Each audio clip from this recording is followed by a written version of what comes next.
I'm good. Hi, it's Dr. Epstein, and I'm going to talk a little bit about hair transplantations on Asians, of which there's definite unique considerations that need to be taken into account, and primarily that relates to the thickness of the donor hairs. They tend to be very thick, and they also tend to grow primarily one or two at a time. And so most of the follicular units have one or two hairs. It's very unusual to have 3 hair follicular units. On the patient I'm working on right now, you can come in and see what I've done so far. Can I have a 0.6?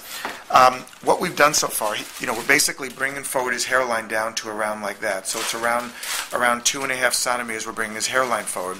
I've already started making some recipient sites, and I use different size recipient site blades. This is a 0.6 millimeter, and this is what I use for the immediate hairline. Here I've already done 0.7s, and I've done, which is 0.7 millimeters. Here's 0.8 millimeters and 0.9s.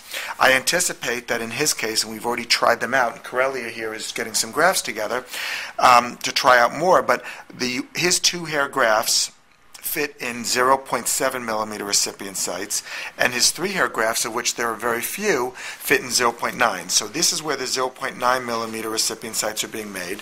Here's where the 0.8, because they may have some big 2 hair grafts, and this is 0.7s with the 2 hair grafts as well. And then let me show you how I make the hairline. You can see my purple line, which comes around like that. And the way I like to make hairlines is I make these little triangles. And I've been told many times before by other doctors that have watched me do this that I should film this because it's the way I'm able to get it, where I make these little triangles. And then I'll show you what we do with them. And each of these little triangles correspond to single hair grafts. And I make it nice and irregular. So I do a first pass, and then I come back and do a second pass. And you also see that I'm creating an angle on the recipient sites, so the hairs are going to grow forward. So what I do is with that second pass is I reinforce with the first pass, and I'll keep on going back and doing that 3 or 4 times. And then after that, after I've created these little triangles, triangle, triangle, triangle, triangle, triangle, triangle, and reinforced it, then I'll come back and do another random set of recipient sites where basically I'll work between each of these little triangles. So here's one triangle, here's another triangle, here's another triangle, here's another triangle, here's another triangle, etc.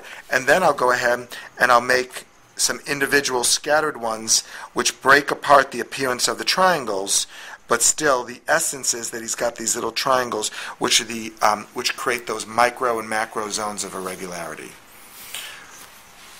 As far as planting goes, okay, let's actually